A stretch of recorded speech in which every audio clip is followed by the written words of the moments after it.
আসসালামু আলাইকুম। আপনাদের মাঝে আর একটা নতুন ভিডিও নিয়ে এসে হাজির হলাম। দেখতে পাচ্ছেন গাড়িটা তুলছে, এখানে চাষ হয়ে গেল, অন্য জায়গায় আবার চাষ করব। ওই যে যার জমি চাষ করব নেক্সটে সে আসছে, তো গাড়িটা ফেঁসে যাচ্ছে, গাড়িটা উঠছে না এখান দিয়ে।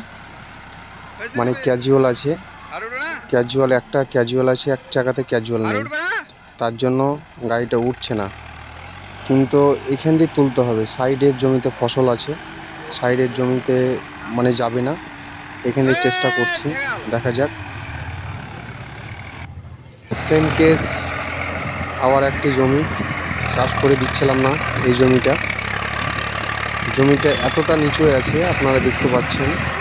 তো রিস্ক নিয়ে চাষটা করে দিলাম, ভাবলাম যে গাড়িটা উঠে যাবে। তবে গাড়িটা উঠবে, কোদাল যদি থাকে একটু হালকা করে যদি মেরে দেওয়া যায় তো উঠে যাবে।